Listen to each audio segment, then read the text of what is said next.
नमस्कार, मैं सुमित शर्मा। ये साल 1970 की बात है, जब 10वीं की परीक्षाएं नज़दीक थी और परीक्षा का सेंटर घर से उतना ही दूर। ऐसे में उस लड़के ने साइकिल सीखने की सोची, लेकिन वो गुर्बत के दिन थे। साइकिल खरीदना उनके बस की बात नहीं थी। ऐसे में कभी किसी से मांग कर तो कभी किसी से छिप कर उसकी साइकिल चलाई।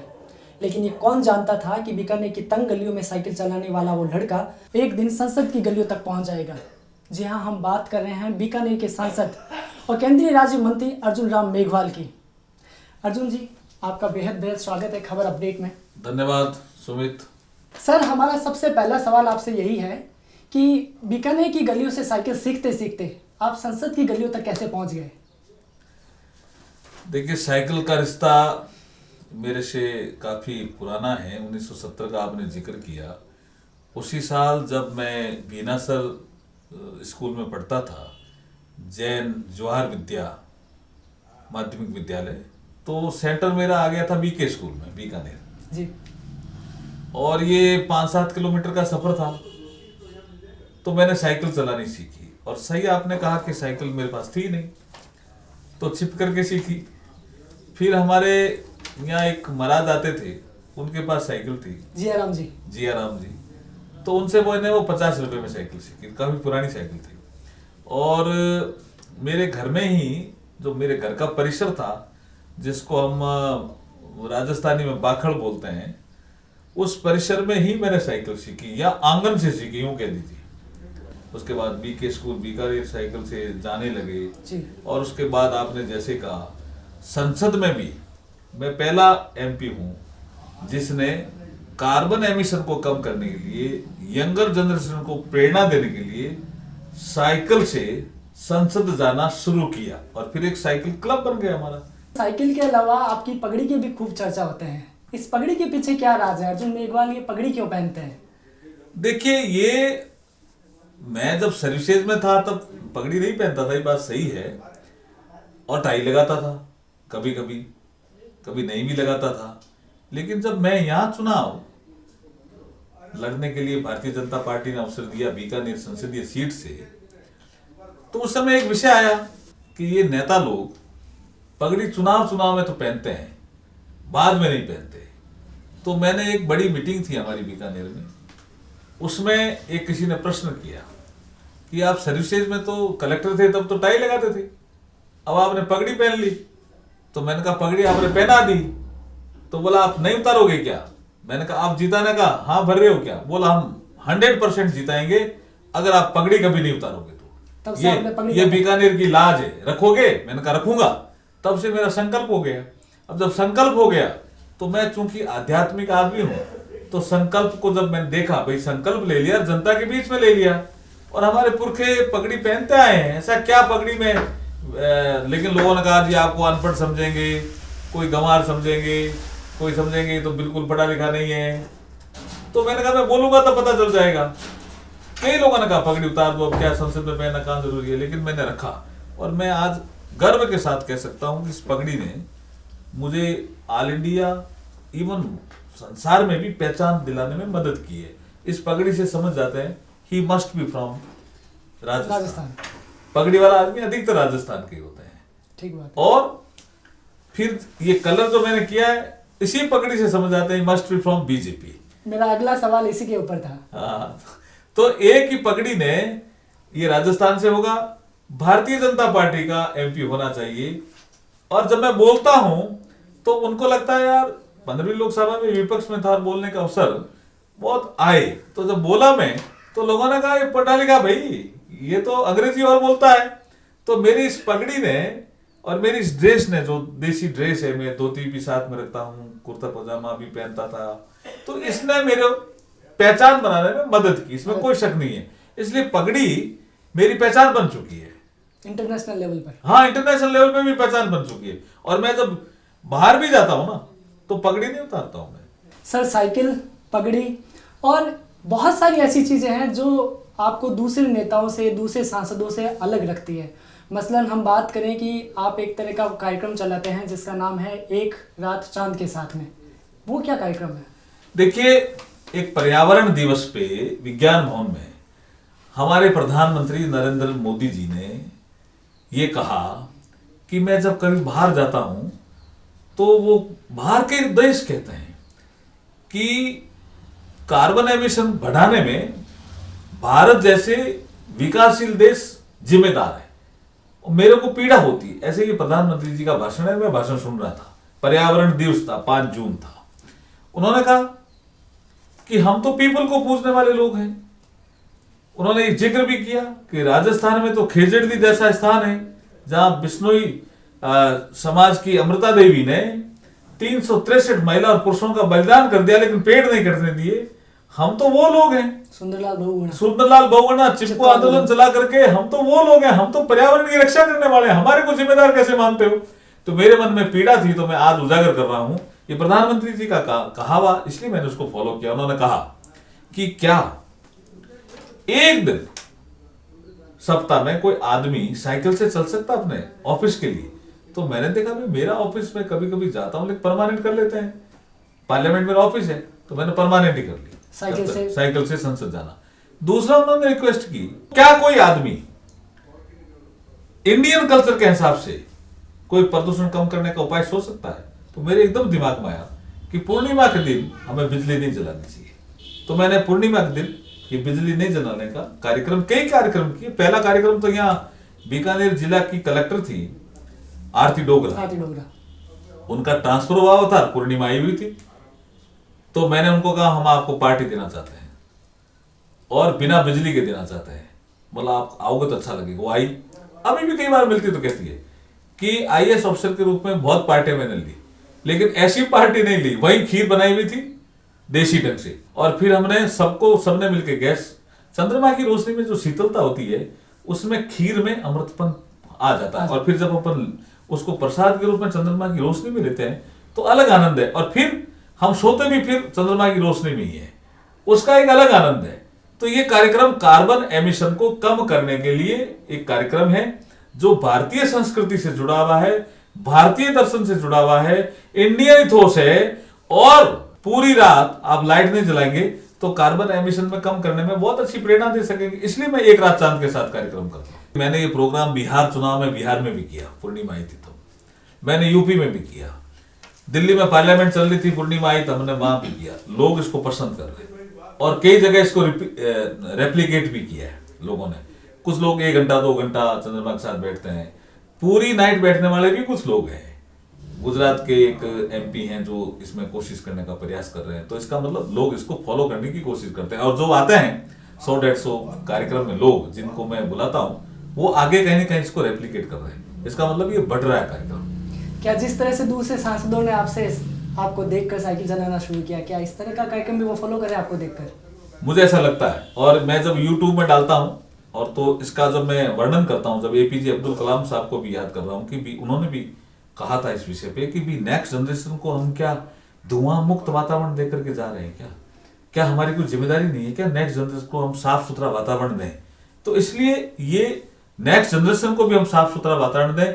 और जो पेरिस एग्रीमेंट के बाद कार्बन एमिशन को कम करने के जो भारत को भी लक्ष्य मिले, उस लक्ष्य में भी हम सहयोग दें। सर, ये हैप्पीनेस इंडेक्स की अवधारणा क्या है और इससे आप युवाओं को किस तरह के मैसेजेस है वो देते हैं? देखिए, आपने अच्छा प्रश्न सुमित जी किया आपने। मेरे शादी के जब 50 साल पूरे होने लगे थे तो मैंने सोचा भी क्या मैं मिसेज को गिफ्ट दूं या इस फंक्शन को मनाऊं या नहीं मनाऊं। कभी मैंने शादी की सालगिरह नहीं मनाई, लेकिन 50 साल होने पे 25 में मैंने कहा था अपन 50वीं मनाएंगे। इसलिए वो मिसेज ने भी याद दिला भी आपने 25वीं तो नहीं मनाई, लेकिन 50वीं आ गई। तो मैंने एक बुक लिखी मेरी मिसेज पे। इसका आपने अपनी उस किताब में जिक्र भी किया है। स्कूटर पे आप जा रहे थे, बिल्कुल बिल्कुल, श्री गंगानगर में उस समय 25 साल शादी के हुए थे। तब मैंने रोक करके कहा, वो भी चंद्रमा की रोशनी में, पूर्णिमा थी उस दिन, मेरी शादी पूर्णिमा के दिन ही हुई। मैंने कहा अपने 25 साल हो गए, आज अपन 50वीं मनाएंगे। तब उन्होंने कहा जरूरी है क्या 50 तक अपन जिंदा रहेंगे? मैंने कहा जिंदा रहेंगे तो मनाएंगे, और जिंदा भी रहे, अच्छी पोजीशन में भी आ गए तो मैंने मिसेज को अपन मनाएंगे। इसमें मैंने एक थॉट दिया कि आदमी शादी करता है हैप्पी रहने के लिए, और मैंने कई ऐसे केस देखे कि शादी के बाद वो हैप्पी नहीं रहता, अनहैप्पी हो जाता है। और हैप्पीनेस इंडेक्स बढ़ाने का धीरे धीरे पूरे संसार में एक वातावरण बना है। कुछ ऐसे कंट्री है जिसमें हैप्पीनेस इंडेक्स में बहुत आगे है और भारत हैप्पीनेस इंडेक्स में पीछे है। मैं सिक्किम की बात करूं, सबसे पहले हमारे सिक्किम से हैप्पीनेस इंडेक्स इंप्रूव होना चाहिए, एक विषय चला। उसके बाद क्योंकि सिक्किम से इसलिए चला कि भूटान जो एक कंट्री है वो हैप्पीनेस इंडेक्स में बहुत आगे है। सिक्किम ने शुरू किया तो हमारे जो बड़े बड़े प्रदेश थे उन्होंने देखा भाई ये क्या है, मंत्रालय खोल दिया उसने। तो हमारे मध्य प्रदेश जो एक शिवराज सिंह जी चौहान जब मुख्यमंत्री हुआ करते थे तब उन्होंने एक मंत्रालय खोला और उसका नाम रखा आनंद आनंद मंत्रालय। जब उसको मैंने पढ़ा भी आनंद मंत्रालय, तो वहां से एक प्रोफेसर, उससे मैंने टच किया, उन्होंने कहा मैं पढ़ाता हूं आनंद something different, happiness is something different. ये कोई आपको बहुत बड़ा पद मिल गया हैप्पी हो जाएंगे, इज नॉट नेसेसरी। आपकी शादी हो जाएगी हैप्पी हो जाएंगे, is not necessary. Happiness is something different और अंदर से आती है। और हम सर्वे भवन्तु सुखी को सिद्धांत को मानने वाले लोग हैं, लेकिन हमारे यहाँ हैप्पीनेस इंडेक्स में हम बहुत पीछे क्यों चले गए? क्यों अनरेस्ट है? क्यों किसान आत्महत्या कर रहा है? क्यों कोई रोजगार लग करके भी रोजगार से प्रसन्न नहीं रहता, टेंशन में क्यों रहता है? शादी करके भी टेंशन में क्यों रहता है? घर में रह करके भी टेंशन में क्यों रहता है? इसका मतलब हैप्पीनेस इंडेक्स इंप्रूव होना चाहिए। इसके लिए फिर मैंने एक बुक लिखी और ये संदेश देने की कोशिश की। मेरे जीवन में भी बहुत तनाव आए और मेरी मिसेज बहुत कम पढ़ी लिखी है, फिर भी उन्होंने मेरे तनाव दूर किए। तो आप तो पढ़े लिखे लोग हो भाई, एक दूसरे की समस्या समझो और तनाव दूर करो, और तनाव दूर होगा तो हैप्पीनेस इंडेक्स बढ़ेगा, तो भारत का मान भी बढ़ेगा। भी हैप्पीनेस इंडेक्स में भारत ने भी तरक्की की। ये पूरे संसार में आजकल हैप्पीनेस इंडेक्स जांचा जाने लगा है, परखा जाने लगा है। इसलिए हैप्पीनेस इंडेक्स में बहुत पीछे हैं अपन, इसमें इंप्रूव करने की जरूरत है। सर, आपने हैप्पीनेस इंडेक्स की बात की, लेकिन आप ही की पार्टी के कुछ नेता आपसे अनहैप्पी है। इसके बारे में आपका क्या कहना है? क्योंकि आपके बारे में ऐसा कहा जाता है कि अर्जुन राम मेघवाल एक बहुत अच्छे वक्ता है और वो जैसे ही बोलना शुरू करते हैं लोग बड़ी शांति से आपको सुनना पसंद करते हैं। आप जब एक इतने अच्छे वक्ता हैं तो आप उन लोगों को जवाब क्यों नहीं देते? देखिए, मैं सोचता हूं मैं मेरा काम करूं। मैं नेगेटिव पॉलिटिक्स में कम विश्वास करता हूं और मैंने जब भारतीय जनता पार्टी ज्वाइन की थी तब भी मैंने संकल्प लिया था कि हम पार्टी के रीति नीति और उसके सिद्धांत जो डॉक्टर श्यामा प्रसाद मुखर्जी और पंडित दीनदयाल उपाध्याय जी ने हमें दिए, उनके अनुसार चलने का प्रयास करेंगे। और वही प्रयास है भाई, एक प्रॉब्लम जिनको मेरा विरोध करने वालों को शायद हो गई कि इस छोटे से कालखंड में मेरी प्रोग्रेस राजनीति में ठीक हो गई, और ये राजनीति का स्वभाव है। राममनोहर लोहिया साहब ने भी एक बार संसद में बोलते हुए कहा था कि ये राजनीति का स्वभाव है कि जैसे जैसे आप लोकप्रिय होते जाएंगे, लोग आपकी आलोचना करने वालों की संख्या भी बढ़ती जाएगी। लेकिन उसे घबराने की जरूरत नहीं है। आत्मचिंतन करते जाओ और आत्मचिंतन के बाद आप देखते जाओ कि आप सही रास्ते पर हो क्या, और आपके अंदर से आवाज आए कि आप सही रास्ते पर हो, तो आगे बढ़ते जाओ। अवसर बहुत हैं, लेकिन मैं मेरे हिसाब से आगे बढ़ रहा हूं। उनको लग रहा है इनको अवसर बहुत मिल रहे हैं, तो कई बार इस कारण से भी ये राजनीति का स्वभाव है, जैसे लोहिया जी ने कहा। हम सिर्फ राजनेताओं की बात नहीं कर रहे, इनफैक्ट जनता का भी ऐसा कहना है। आज हर तीसरा चौथा आदमी ऐसा कहता है कि अर्जुन मेघवाल जी काम नहीं करवाते। इस पर आपका क्या कहना है? देखिए, मुझे लगता है कोई ये भी एक षड्यंत्र है। मैं पहला एमपी हूंगा जिसने एक सांसद सेवा केंद्र इतना अच्छी तरह से खोला ही नहीं है, संचालित किया है। अभी कुछ दिनों से जो वातावरण शुरू हुआ ना, ये टिकट के समय होता है, टिकट वितरण के समय भी इसको टिकट नहीं मिले इसलिए एक वातावरण बनाओ। लेकिन अगर आप सर्वे करोगे तो आम जनता ये कहती है कि ये सुलभ रहने वाला एमपी है, काम कराने वाला एमपी है। अब आप काम की बात करते हो, ये एयर कनेक्टिविटी ये किसने शुरू कराया? यहाँ पे लंबे समय से एयरपोर्ट बना हुआ था ना, लेकिन उस पर भी काफी चर्चा, विवाद हुआ, अलग विषय है। लेकिन ATR 72 हमारा शुरू तो हो गया और टर्मिनल 3 से हो गया, दिल्ली से आपका पासपोर्ट सेवा केंद्र। लोग जाकर के जयपुर और सीकर जाकर के अपना पासपोर्ट बनाते थे। अब पासपोर्ट सेवा केंद्र जब से खुला है तब से 27,000 लोगों ने पासपोर्ट बनाए, डिविजनल हेडक्वार्टर होते हुए भी, या नीट का सेंटर नहीं। अब आप पेरेंट्स के साथ उनको जाना पड़ता है जो नीट का एग्जाम देने जाता है। अजमेर, जयपुर, जोधपुर। अब वो आदमी जो घर पे पढ़ रहा है बीकानेर, वो लड़का अजमेर जाकर के एग्जाम देगा, उसका वातावरण भी डिस्टर्ब हो जाएगा, तो एक दो नंबर से रह भी जाते थे। तो वो कहते साहब अगर नीट का सेंटर हो तो बीकानेर में ज्यादा लड़के सक्सेस होंगे, और इसका परिणाम निकला। मैं एमआरडी मंत्री से मिला और मैंने कहा मेरा बीकानेर में नीट का सेंटर क्यों नहीं? उन्होंने कहा हमारे पास रिपोर्ट है कि लड़के बैठेंगे नहीं।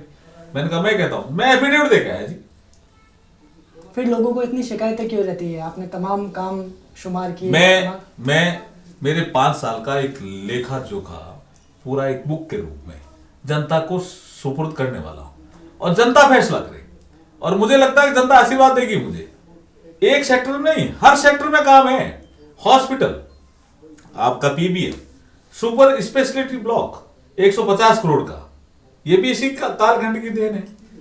आचार्य तुलसी टर्सरी कैंसर केयर सेंटर, इसका 32 करोड़ रुपए से मॉडर्नाइजेशन इसी कालखंड की देन है।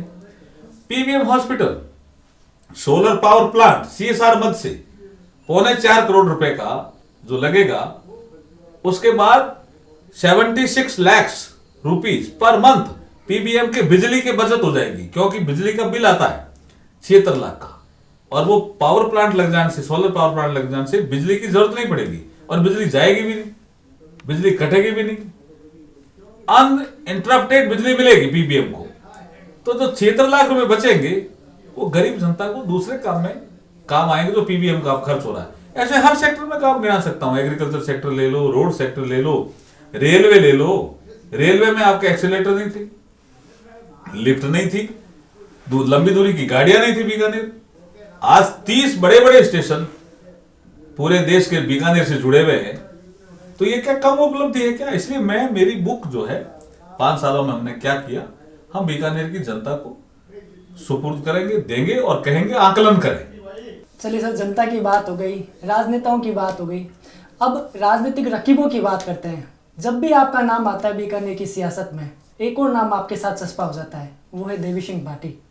क्या मसला क्या है, क्या मतभेद है, क्या मनभेद है आपके बीच और देवी सिंह भाटी के बीच? नहीं, मैंने जैसे पहले जिक्र किया ना, वही विषय है, वही जैसे राजनीति का स्वभाव है ये, कि आप किस गति से चल रहे हो, आपकी लोकप्रियता किस गति से आगे बढ़ रही है, ये सब लोग देखते रहते हैं। इसलिए इसमें ये चीजें स्वाभाविक है।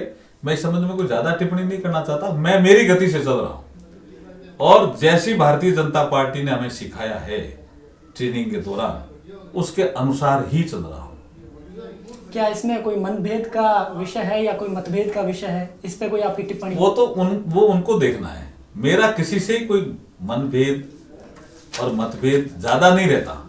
अगर मतभेद हो भी जाता किसी विषय पे, तो मनभेद तो मैं करता ही नहीं, क्योंकि मैं फिर कहता हूं मैं बेसिकली स्पिरिचुअल आदमी हूं। किसी से भी कोई काम या गलती मेरे से होती है तो मैं शाम को जरूर इंट्रोस्पेक्ट करता हूं। जब इंट्रोस्पेक्ट करने वाला आदमी होता है ना, उससे गलतियां कम होती है। मानव स्वभाव है, गलती हो सकती है। कोई गलती हुई है तो मैं तो क्षमा मांगने के लिए भी तैयार हूं, लेकिन कोई विषय नहीं है और विषय बनाना हो तो उसके लिए क्या करें? उसके लिए मैं कुछ करने के लिए मैं क्या कह सकता हूं? मैं मेरे सिद्धांत के अनुसार पार्टी के लिए काम कर रहा हूं। तो आपके उस मंथन का नतीजा ये निकला कि आपसे कोई किसी तरह की कोई गलती हुई नहीं है? मुझे नहीं लगता। अरे है तो बताया जाए। मैंने कहा ना, आपको पहले ही कहा, अगर मुझे लगेगा कि गलती हुई है तो मैं माफी मांगने के लिए मैं तैयार रहता हूं। मैं इस क्षेत्र को बिलोंग करता हूं जी। यहाँ जैन समाज का भी बड़ा प्रभाव है, जो एक दिन क्षमा याचना भी करते हैं कि नहीं करते हैं, वो भी मेरे जैन में है। चलिए सर, दावों की बात हो गई, अब हम वादों की बात करते हैं। लोकसभा चुनाव का मौसम है। आने वाले लोकसभा चुनाव के चलते आप बीकानेर की जनता को किस किस तरह के वादे करना चाहते हैं? देखिए, 2-3 चीजें इस कालखंड में नहीं हो पाई, उसको मैं आपके माध्यम से कहना चाहता हूँ। तो राजस्थानी भाषा का विषय है, जिसको हम मान्यता नहीं दिला पाए, हालांकि कैबिनेट नोट तक हम इसको ले गए। दूसरा, यहाँ पे मेगा फूड पार्क बड़ा मसला है। इस काम को मैं हाथ में भी लिया, लेकिन हमारे फूड प्रोसेसिंग मंत्रालय ने ये कहा कि एसपीपी बनने के लिए कोई यहाँ तैयार नहीं हुआ। स्पेशल पर्पज व्हीकल करके, जिसमें 10% कंट्रीब्यूशन देना पड़ता है। अब मैंने यहाँ उद्योग संघ, रीको, कईयों से बात की है। अब वर्तमान उद्योग संघ तैयार भी है। व्यापार एवं उद्योग संघ को हम एसपीपी बना करके मेगा फूड पार्क का काम हम बीकानेर में विकसित करेंगे, जिससे यहाँ का जो पापड़, भुजिया, मंगोड़ी, इस तरह का जो उद्योग है, लघु उद्योग जिसको हम आर्टिजन उद्योग, घरेलू उद्योग बोल सकते हैं, वो एक जगह स्थापित हो तो प्रॉपर मार्केट उनको मिल सकते, आने जाने का साधन भी सुलभ हो सके। ये एक काम भी हम अगली बार कराने का पूरा प्रयास करेंगे। एक हमारे मन में जो रेलवे फाटकों की समस्या है, कोर्ट गेट और उसको सांकला फाटा, इसमें एक बड़ा विषय है जो रहा हुआ है कि कभी कहते हैं एलिवेटेड रोड, कभी कहते हैं बाईपास, और दोनों ही मसलों पे मामला हाई कोर्ट है, राजस्थान हाई कोर्ट। तो मैंने एक तीसरा तरीका निकाला, एक रोपवे टेक्नोलॉजी जो कई देशों में सफल है ट्रांसपोर्टेशन के लिए। किस तरह की टेक्नोलॉजी होती है? हालांकि यहाँ पे एक ये नया कंसेप्ट है, जैसे दो पहाड़ों के बीच में रोपवे से आते जाते हैं ना, ऐसी रोपवे टेक्नोलॉजी में रोपवे जो है इससे ज्यादा कर दें, 50-60 कर दें, लोग वहां से चढ़े शहर से और पीवीएम उतर जाए। क्या बीकानेर के परिप्रेक्ष्य में ये सफल हो पाएगा? हाँ, इसके लिए एक हमने डेमो दिया था 28 जनवरी को, नितिन गडकरी जी का ही प्रोजेक्ट है ये। वो औरंगाबाद और बीकानेर 2 शहरों के लिए कह रहे हैं कि ये सक्सेस है, क्योंकि एक भाग शहर का बहुत खुला खुला है और एक भाग बहुत कंजेस्टेड है। ऐसा ही औरंगाबाद में। तो हम दोनों जगह इसकी डीपीआर बनाने की तैयारी कर रहे हैं, और मुझे लगता है इसका इन्वेस्टमेंट और इसके जो करने वाले लोग आएंगे, ये सक्सेसफुल एक ट्रांसपोर्ट का मॉडल हो सकता है, क्योंकि बीकानेर में सिटी बस भी नहीं चल रही है। इसलिए ये कुछ चीजें हैं जिनको मुझे अगले कालखंड में करनी है, अगर बीकानेर की जनता ने आशीर्वाद दिया तो। लोकसभा चुनाव के चलते आपकी किस तरह की तैयारियां चल रही है सर? देखिए, वो भारतीय जनता पार्टी कार्यकर्ता आधारित पार्टी है, संगठन के कई काम होते हैं। हमने भी यहाँ बीकानेर संभाग में शक्ति केंद्र सम्मेलन कर लिया, बूथ सम्मेलन कर लिया, युवा सम्मेलन कर लिया, ओबीसी सम्मेलन कर लिया, ये कई तरह के सम्मेलन हमने कर लिए। हर विधानसभा में हमारी टीम सक्रिय हो गई और अब चुनाव की घोषणा भी हो गई है। बीकानेर भारतीय जनता पार्टी चुनाव जीतेगी, ऐसा मैं कह सकता हूँ। तो ये थे अर्जुन राम मेघवाल, जिनका कहना है कि वो एक और बार जनता के दिल में उतरने की हसरत रखते हैं और जनता इसके ऊपर पूरी तरह से मोहर लगाएगी। नमस्कार।